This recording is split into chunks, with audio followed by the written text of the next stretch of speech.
It's now 4:03. We'll call the meeting order, a quorum being present. The meeting is recorded by us as far as the cameras up here, and the voice recorder, and Kevin's arm is also video and voice recording it. We didn't call the meeting this week just because we had a lot of people on the NeighborNet asking a lot of questions. We called the meeting because we had planned it anyways.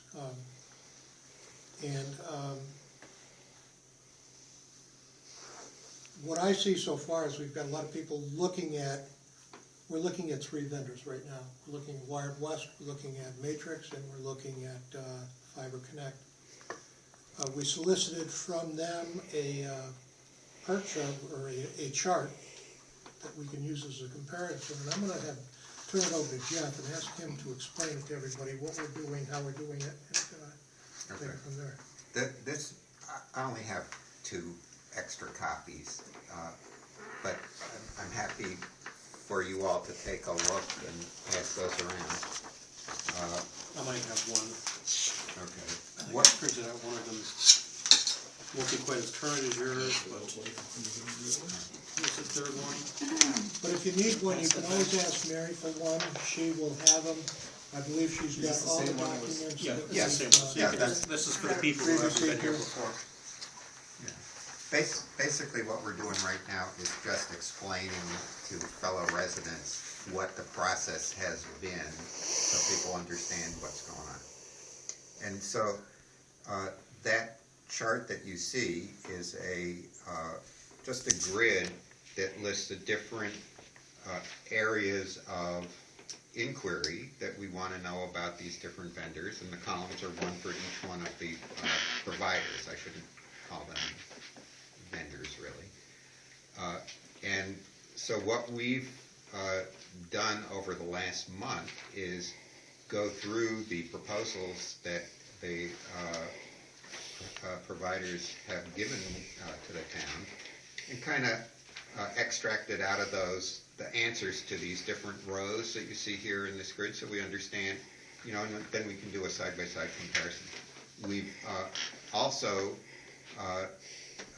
the providers kindly filled out their respective columns on this grid with their point of view as to the information for each one of those areas. So we have a lot of information here in addition to the actual proposals that we can sort through and compare one to the other. So that's the process we've been undertaking. The next step, there's still some open questions, so we don't know the answer to everything, but we're shooting to complete this process in December, so before the end of the year. And really, the way we plan to proceed from here is to get the answers to remaining questions, begin to write up a final report of this committee. It's a report that we will be submitting to the select board with the committee's recommendation and all of the backup as to how we came to our recommendation. It's possible that not every member of the committee will agree, so it probably wouldn't be the first time. So we will, in the report, also provide for dissenting opinions or whatever, so that everybody's opinion and voice on the committee can be heard, and the select board can act accordingly. We have an outline for the final report. That's something that we prepared last week that I think we're probably... I don't have that. Oh, so that's that. And again, I have some extra copies if people would like to see the outline of the final report. It's just the outline. It's not the answers to the questions. It's just... and I do not a crib sheet. Yeah. If you want to give one them as well.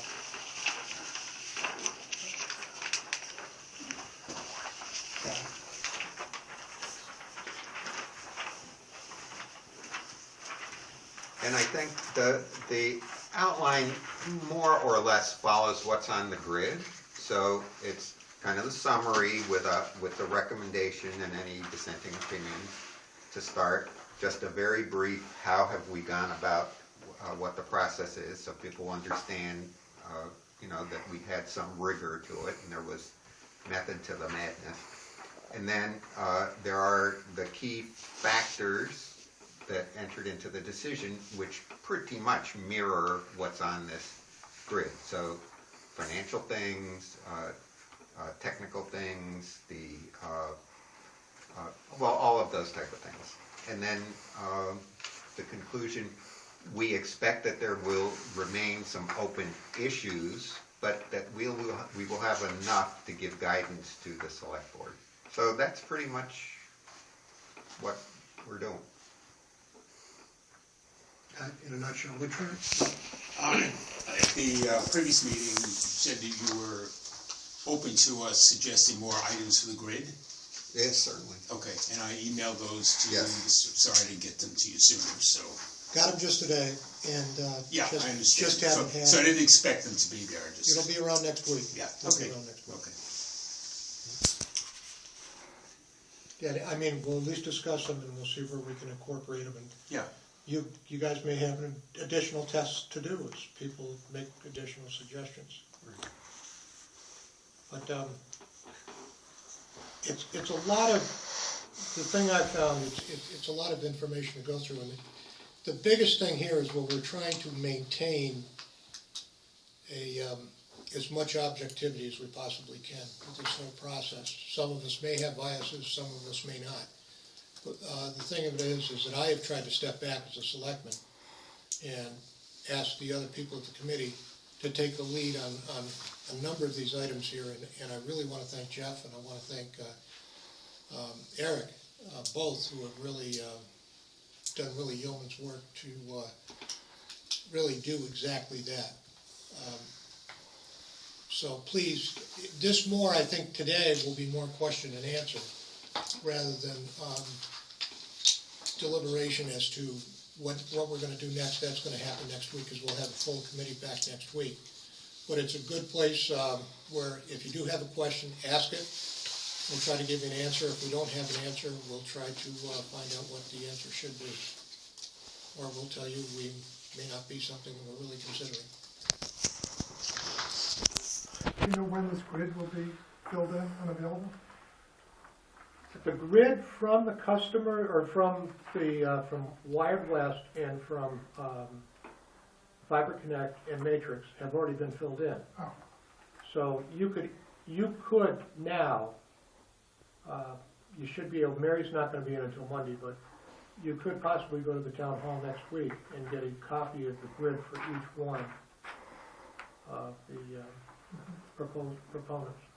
I would also add, Kevin very kindly posted the proposals on something, Facebook. Facebook, and so if you have access to that, you don't have to wait for Mary, you can just go right there. Yeah. Whose Facebook page is it? It's the Egremont Forum on Facebook. Yeah, if you friend the Egremont Forum, you can get it from there. and that has all three proposals? Yes. All three are there, Kevin? Yes. That's proposals, but not necessarily the grid, or is it? No, It's not the that's grid. You don't have the grid? Proposals, that's what I thought. I don't have the grid now. Right, so they, in order to get that, they'll have to go to Mary. Yes, or will. If it's digitized, then they can just have it emailed. I'm not sure if it's digitized yet. I'm not sure, well, the one from Matrix, the one from Fiber Connect is digitized. I think, Jim, when you brought yours in, you gave us copies. I gave you copies. I thought I emailed it to you. If I haven't, I will. Could you please, I don't think you did. Okay. Yeah, You and may have forgotten. actually, we're doing some revisions on our business plan based on some input we had from a consultant, embedding it, and also we're making some changes to the operating agreement, which was, we had workshops on last week. There were suggested changes, so both of those documents will be reissued in a weekish. Okay. So at that point, we'll email them to you. You'll have them from the file. Okay, as far as I'm concerned, they're a dynamic Wired document Yeah, until we come up with a vote and a decision to what we want to recommend to the Board of Selectmen. I think it's important for everybody to realize that this is a work in progress. Yeah. So there aren't set things that are all figured out in every case. We're really, this is new territory, and what we're trying to do is just do due diligence for the town, in the hopes that we make the right recommendation to the Board of Selectmen. And do we have a proposal from Wired West? An actual proposal? We do. I consider it. What do you consider a proposal? Well, I would just view our business plan as a proposal, because it spells out how, and the operating agreement, because it spells out how the towns would work with us, what we do, what you get, rates, pricing. What you're responsible for, what the town's responsible Yeah. for. Is that sufficient for? I mean, all told, it's about 100 pages between those two documents. Yeah, so. what we got was, we got a brief PowerPoint out of Matrix, we got one out of Fiber Connect, and what I'd ask you to do, you're probably gonna need this in the future, is if you could, You want an outline or? give us an outline, say about a 10 no problem. 10 to 20 page outline. It might be shorter, because it would just refer to all that other stuff. But it's, It tells your story. Yeah, okay. I'm not gonna tell you exactly what to put in. but the 100 pages is definitely engaging reading. If you want to go to sleep. Especially the spreadsheets. Yeah, it's kinda like the old Navy tech manuals. Mine is all dog-eared and Folks, I have to go, because I have to go to this wake. What I'd like to do is I'd like to leave this recorder on. Would you Sure. mind taking charge of it, Jeff? And Okay, could just- you drop it at the town hall tomorrow? Would you mind? no, I'm I can happy. do that. Or I'm happy to. Just show me what to put. And I think all you gotta do is go to the OFF and hit the pause and then hit the OFF, and I think you're okay. What does that stand for? And I really am Other sorry, fine this was a functions. late-breaking thing that I had to, that I have to do. But I do apologize, but I thank you folks, and I'll leave the three of you on the hot seat. Well, Okay? we'll also apologize, because it turns out both Jim and I have other commitments that we have to leave early. So if you have questions particularly for us, For Wired if you West. wouldn't mind getting to it sooner, because I do have to leave. Okay. Yeah. And just gonna take the minute. Thank you all for coming. And we're gonna meet again next week at 4 o'clock. And we chose 4 o'clock because that was when everybody seemed to be able to make it here from the committee. And I know it's hard for some people, but, and we're probably gonna meet weekly at 4 o'clock, except for on Thanksgiving.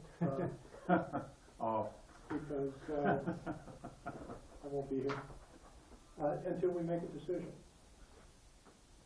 So, again, thank you, folks. Thank you.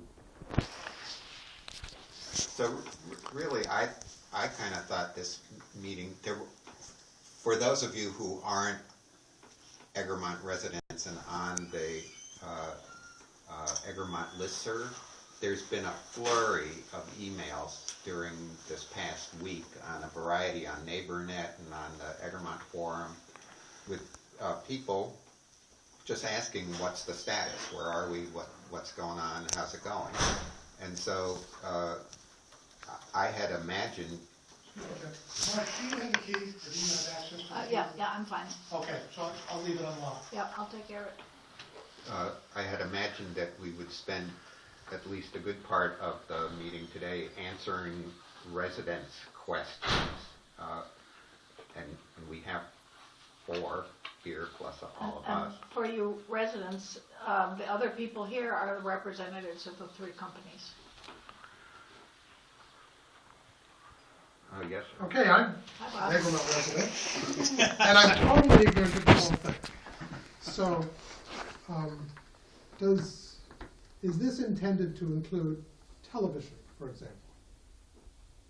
Very good. So, then you do it. I think Wired West is the only one. These 2 are Wired West people right here. and I believe Wired West is the only one who's considering TV. I don't know if it's written in stone yet, but the other two are not. And I think that's written in stone, correct? It's written in stone. We're offering TV. So you are offering TV, and Yes. whoever you may be. Fiber Connect or not offering, okay. And are there prices for TV in the proposal? That's harder to answer because it's gonna depend on a Here- lot here- of things. Here's the situation with TV, and I'm sure you've read about it a lot in Right. the newspapers or whatever, over the top, cord cutting, et cetera, et cetera. So what we're gonna do is provide what people in the TV business where I come from call a skinny package. That is a grouping of the more popular channels, but not your 200 channel, you know. Not gonna get mega- HBO, I'm not gonna get. Well, HBO you'll be able to get online. It's Right, separate. no, I understand. Yeah, right, and that's expensive. That's $15 a month. Right, So right. we're shooting, and maybe we haven't even talked about this. We're shooting for something, maybe around $4. No. 40. 40. Well, I'll 40 say between channels. 25 and 50, depending on what's in the package. Okay. Or in my view, there might be two tiers. Right. But we So- also are looking at rebroadcasting local stations as well. Yeah, that I would be think you part of said, it. public TV. I think you said. Stations out of Springfield and stations out of Albany, depending on the marketing area that we're allowed to transmit those in. I meant public as opposed to community, but public. Right. Like public radio, what do we call it, public? And as far as public community, PBS. yes, as far as community is concerned, because we have to, by law, do franchises with each town because we're selling TV services, there may be a public access component of that, so that selectmen's meetings and local high school events can be broadcast as well. Live streaming. Yes. We'll be chasing you around town with that.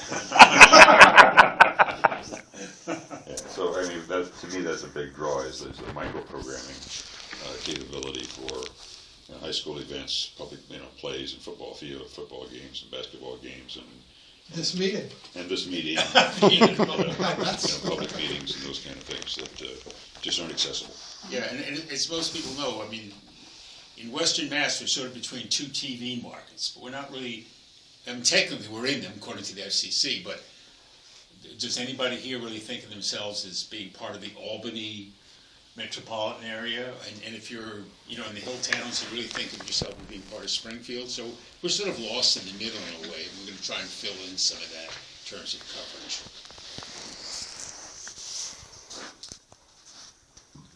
Yes, ma'am.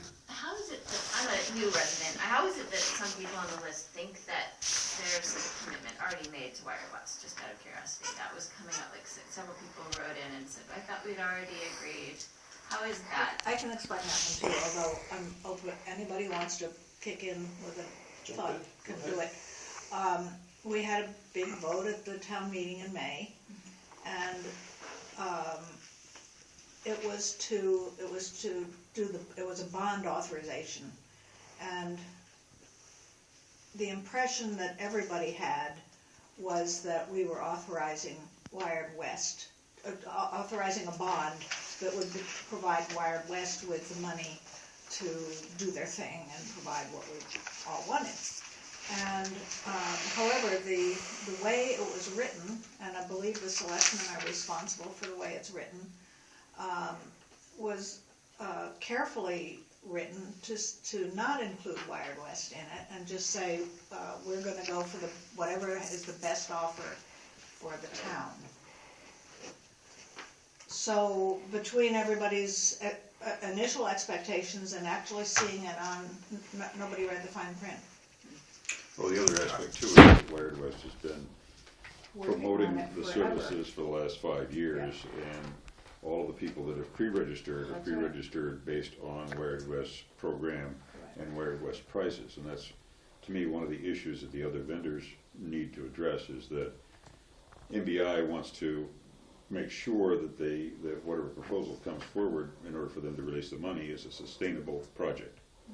And in order to prove sustainability, you need to prove that you have customers. So while Wired West has gone out and gotten over 40% of the population in Egremont to pre-subscribe, those pre-subscriptions only apply to the Wired West solution. Right.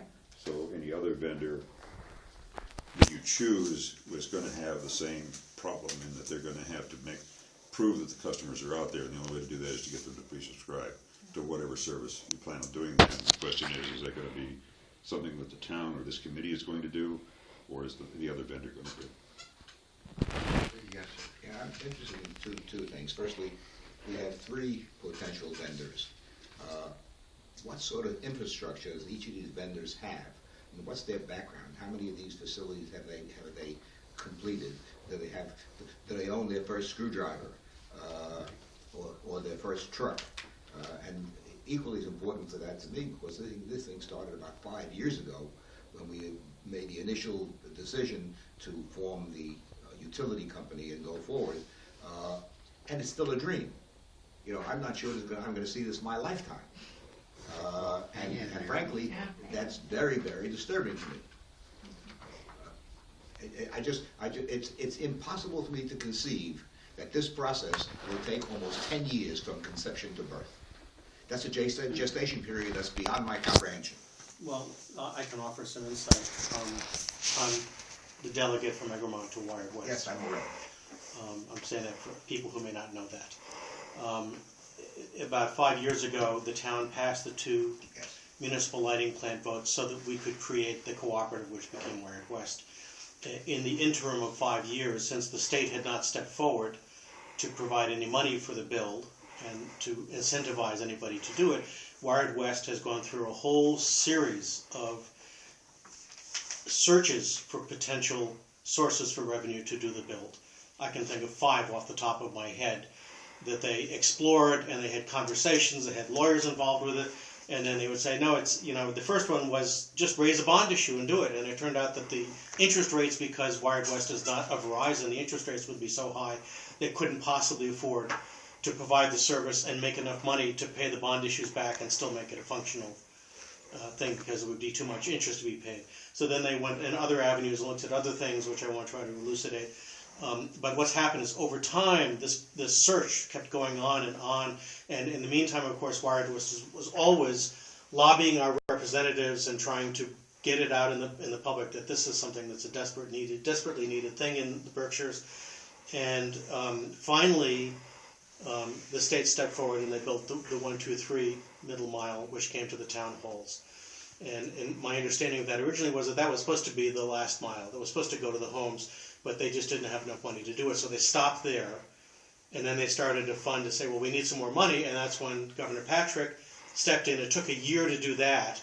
Once he said, we're going to do this, to get everybody, it sat in committee after committee after committee for a year until they finally came up with the $60 million. And that has led us to the point now where there is money being provided, finally somebody stepping forward with some money, and of course it required that the towns put in money also. So, to get back to my issue about completion. Yes. If the funding is now here, and there are 3 potential applicants, Yes. and each of these applicants is properly vetted, and we determine that one of them is the best suited to do the job, when does this thing come to fruition? And is the time period that each of the applicants proposes the same? Well, if I could, my name is Chris Lynch, I'm from Matrix Design Group. Just to give you some background, Matrix Design Group, all we do is fiber builds. EC Fiber in Vermont is a cooperative of 24 towns. We've got hundreds of miles of fiber built up there. We've got over 1,000 subscribers on the network up there. We just finished the completion of the town of Leverett's build.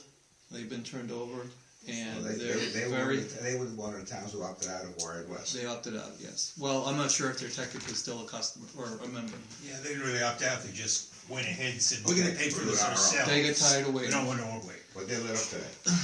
I think they got about 650 subscribers out of about 811. They're about 82% of the people who are connected or taking service. We were also the original engineering company for Wired West as well. Our plan calls for, from January 2016, a build that would take 18 months, with the subscribers being turned up probably in month 10. So you'd be looking at a bunch of people in town who'd be able to do their Christmas shopping online next year with our plan. The plan from Wired West via MBI, the numbers I've heard as far as the timetables are concerned, are between 30 to 48 months from January 2016. So potentially you could be looking at 2020 before a network is built. And I hope you're still around for that. For 2020, not for the Wired West build. But anyways. So to answer the question, there are differences among the different proposers as to how quickly it could be done. There are also differences among the proposers as to what the costs would be and other technical and legal details. These time commitments are firm, and are the penalties if they're not performed? I don't think they're firm, and we have not discussed penalties. We have not looked at any proposed contracts from any of the, I mean, Wired West has provided a proposed contract, which they're getting feedback from the various towns that may be involved with Wired West. The other ones have not, I think, actually provided a potential written contract. Matrix Design Group has provided an agreement. You have? Yep. Yes. Okay. One of the issues we're all subject to, well, not so much that, but that we're subject to is stringing fiber on the poles. And you're at the mercy of Verizon and the electric companies in terms of how fast that goes on. Why is he not? Well, we would also be subject to make ready, but we're not subject to the delays that could be caused. MBI would be building the network for Wired West. We would not be subject to that. We'd be doing the work on our own, also on our own dime, not taxpayer money. So we'd be able to start it right away and not have to complete the town or a section of a regional network before we start lighting up customers. There's a big difference as far as who pays for it. We would just be asking the town to pay for the make-ready, we'd be paying for the network. Is your not offering television making it a speedier process, or is that not relevant?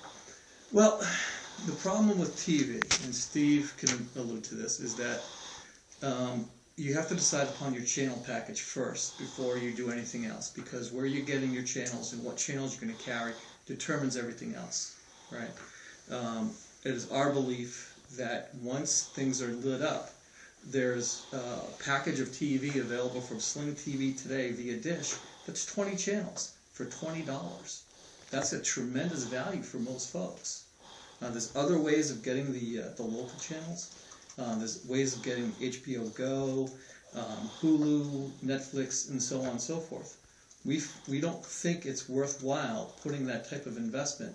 And in order to get a channel lineup of about 30 channels, you'd have to invest about $500,000 in head-end equipment. We don't think it's worth that investment. And quite honestly, I'm not sure where Wired West is getting the money for that. Well, it's in our business plan, and that's the value of the regional network. You invest that money, and it could be more than $500,000. It could be 3/4. So you invest that, you're investing it on behalf of 25 or 30 towns. For a single town, any single town, not just Egremont, to try and put in that kind of equipment, it really doesn't make sense for a standalone. The Leverett didn't do it. Alford you designed that system. They're on their own. They're not going to do it. There are one or two other towns who are looking at going it alone. They're not going to do it. It just doesn't make sense. The only way the TV cost works is in a regional network that serves multiple towns. Now, Wired West is for, at one point it was 32 towns. I don't know what number there is there now, but it's somewhere in that range. Right. Is your proposal for Egremont only, as compared to Wired West? We're talking to a number of towns, but each town would be its own LLC, basically.